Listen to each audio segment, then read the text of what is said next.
मोदी जी तो पूरा देश परेशान है। कौन परेशान नहीं है? किसान परेशान नहीं है, आम जनता परेशान नहीं है। ये जो महंगाई जो मोदी जी गिफ्ट में दिए हैं उससे तो पूरा देश परेशान है। 500 का सिलेंडर इतना महंगा लग रहा था, इतना महंगा लग रहा था कि सस्ता करके 1200 कर दिया। कि आपने कहा था कि 2021 तक किसानों की आय दुगनी करेंगे। किसानों की आय दुगनी नहीं हुई। किसानों का व्यय जरूर दुगुना नहीं 3 गुना बढ़ गया। अडानी अंबानी के कर्जे माफ़ हो जाते हैं अरबों अरब रुपया, लेकिन किसानों के हज़ार और लाख रुपए माफ़ नहीं होते। राष्ट्रीय जनता दल जब 17 महीने के लिए सरकार में आई तो उन्होंने रोजगार की झांकी दिखा दी। नमस्कार, स्वागत है आपका सिटी पोस्ट लाइव में। मैं हूं मुस्कान प्रत्यूष और आपको बता दें आज प्रधानमंत्री आए हैं, भागलपुर बिहार का दौरा करने आए हैं। और इस साल बिहार विधानसभा चुनाव आने वाला है, नवंबर दिसंबर में चुनाव आने वाला है और उसके लिए अभी से तैयारी शुरू हो गई है। और इस वक्त हमारे साथ बातचीत करने के लिए रितु जी हैं जो राजद की महिला अध्यक्ष हैं और शिवहर से भी चुनाव लड़ने के लिए आई थी। ये बताइए, मोदी जी आते नहीं हैं, आप लोग परेशान पहले हो जाते हैं? मोदी जी तो पूरा देश परेशान है। कौन परेशान नहीं है? किसान परेशान नहीं है, आम जनता परेशान नहीं है। ये जो महंगाई जो मोदी जी गिफ्ट में दिए हैं उससे तो पूरा देश परेशान है। बेरोजगारी जो मोदी जी ने उपहार में दिया है जुमले गागा के कि प्रतिवर्ष 2 करोड़ रोजगार के सपने दिखाए, रोजगार गायब। महंगाई कम करेंगे। 500 का सिलेंडर इतना महंगा लग रहा था, इतना महंगा लग रहा था कि सस्ता करके 1200 कर दिया। तो परेशान तो मोदी जी ने कर रखा है पूरे देश को और आप कह रहे हैं कि आप परेशान हो जा रहे हो। जाइए जनता से पूछिए कहाँ किसानों के लिए कहाँ गया 2 करोड़ रोजगार, पूछिए ना। कहाँ गई महंगाई कौन सा कम कर दिया, पूछिएगा ना। कौन सा फॉरेन इन्वेस्टमेंट करा करके एकदम हाई लेवल का वो कर दिया कि ऐसा लुढ़का है डॉलर के मुकाबले में पैसा, हाँ, इंडियन रुपीस की कहाँ से कहाँ पहुँच गया। इस बार मोदी जी किसान के लिए 1600 करोड़ रुपए बिहार के किसान के लिए रखे हैं। कहाँ रखे हैं? वही तो नहीं रखे जहाँ पे 15 ये कितना जाना था खाते में? कितना जाना था खाते में? सभी के खाते में कितना जाना था? 15-15 लाख रुपया। हाँ, तो वहीं पे रखा है। कहाँ रखा है? ऐसा है ना मैडम कि पहले उनको उन बात का जवाब देना होगा कि आपने कहा था कि 2021 तक किसानों की आय दुगनी करेंगे। किसानों की आय दुगनी नहीं हुई। किसानों का व्यय जरूर दुगुना नहीं 3 गुना बढ़ गया। मैं गांव से रहती हूँ, मैं गांव में मुखिया रही हूँ और गांव में ही अभी भी आज भी रहना होता है ज़्यादातर वक्त।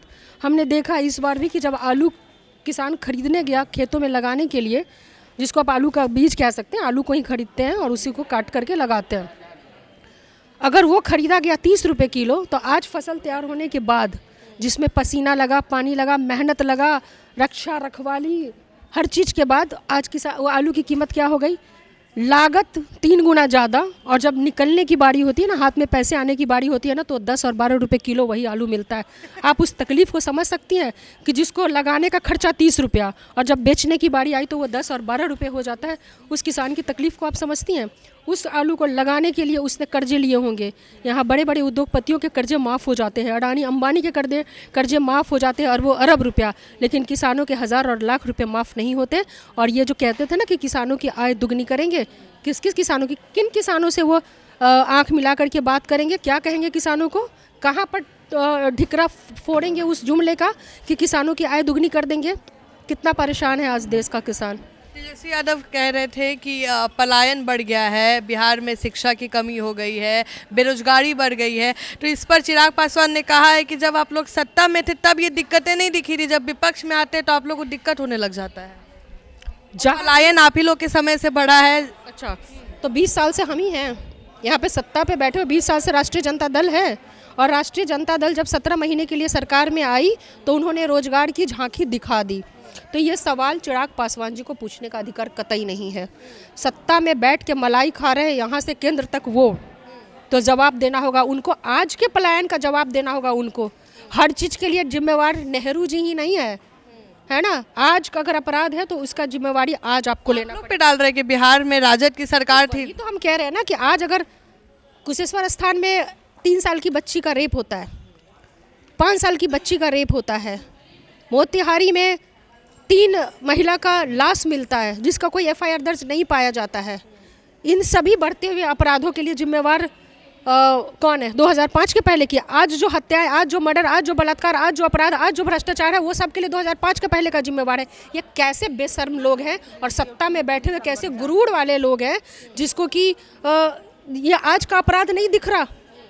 मोदी जी को ना जाना चाहिए और मिलना चाहिए। कैसे 3 साल और 5 साल 6 साल की बच्ची का जब रेप होता है, उस बच्ची को किस दर्द से गुजरना पड़ता है, जिसके कराहने से और दर्द से पूरा अस्पताल गूंज रहा है, वहाँ पर ये सियासत करने आते हैं। सवाल इनको जवाब इनको देना होगा, क्योंकि आज सत्ता में आप बैठे हो। राजद के लिए मुश्किलें नहीं बढ़ गई हैं विधानसभा चुनाव में? पहले जहां बीजेपी खड़ी थी, अभी तो नीतीश कुमार बीजेपी के साथ है, जहां एनडीए खड़ी है, अब प्रशांत किशोर की भी पार्टी जन स्वराज भी पूरे दमशम से आगे आ रही है, तो कहीं ना कहीं वोट बैंक आपको काटने का डर नहीं लग रहा कि विधानसभा चुनाव में राजद पिट भी सकती है? मैं एक बात बता देती हूँ, ये अलग नहीं है, ये सब एक है।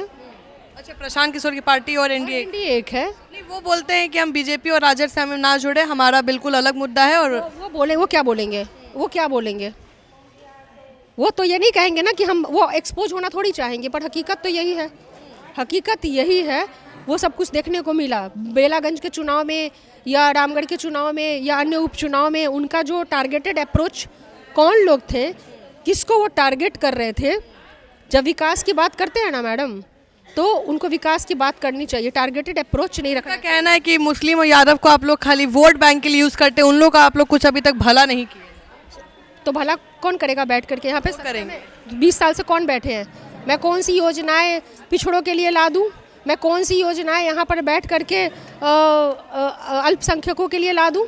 अगर आप लोगों तो ये करते हो कि ज़मीनें हर अपने तक का काम कर लेते हो, आप तो उनके जो चीज़ें उनको मिली हुई हैं वो वक्त वोट की ज़मीन पर तक पर आप नज़र गड़ा करके रखते हो। तो भैया सत्ता में बैठे हो आप, तो अगर देने का अधिकार कहीं ना कहीं तो जो चीज़ें हैं वो सत्ता में बैठे लोग ही ना फंड अलॉट करेंगे कि किसको क्या मिलना चाहिए। तो बात यादव और मुस्लिम की नहीं है, बात अकलियत की करिए, बात पिछड़ों की करिए, दलितों की करिए, जिसकी आवाज़ लालू जी जो बने, दलितों की, पिछड़ों की, अकलियत की, हाँ, इन सब की आवाज़ बने, तो बात उनकी करें ना कि इन्होंने, उनकी बात करें ना कि इन्होंने वोट लेने का काम किया। भाई अभी आप जवाब दो, बकवास नहीं सुननी है। अभी आप जो सत्ता में बैठे हो उनको जवाब देना होगा कि आपने 20 साल में क्या क्या किया है। रिक्वेस्ट आ रहा है कि चुनाव जल्दी करा दीजिए, चुनाव हम तैयार है, उसमें आप पर क्या कौन कह रहा है? पक्ष कर रही है बीजेपी का कहना है कि चुनाव जल्दी करा दीजिए, हमको कोई दिक्कत नहीं है। तो करा ले समय। तो आप लोग की तैयारी हो गया है पूरा? देखिए, जो लोग जनता के दिलो दिमाग में बसे हैं, हाँ, जो लोग, उनको किसी तैयारी की आवश्यकता नहीं होती है, जल्दी उनको है ना, जिनको अपना नफ़ा नुकसान ये जोड़ घटाओ जोड़ करके कब चुनाव करा ले कि उनको फ़ायदा हो जाए, कब किस चीज़ के लिए क्या कर ले, वो सत्ता में बैठे लोग हैं। समय से पहले करा दे, 5 साल पूरा होने से पहले 6 महीने में करा दे, वो सत्ता में बैठे वो कुछ भी करें, उनके पास पावर है, वो कुछ भी करें। तेजस्वी यादव के लिए एक बड़ा दिक्कत सामने आ गया है, राजनीति में एंट्री कहीं ना कहीं निशान कुमार का दिखाया जा रहा है, तो फिर तो तेजस्वी यादव कहाँ दिखेंगे? उससे उनका क्या तुलना है?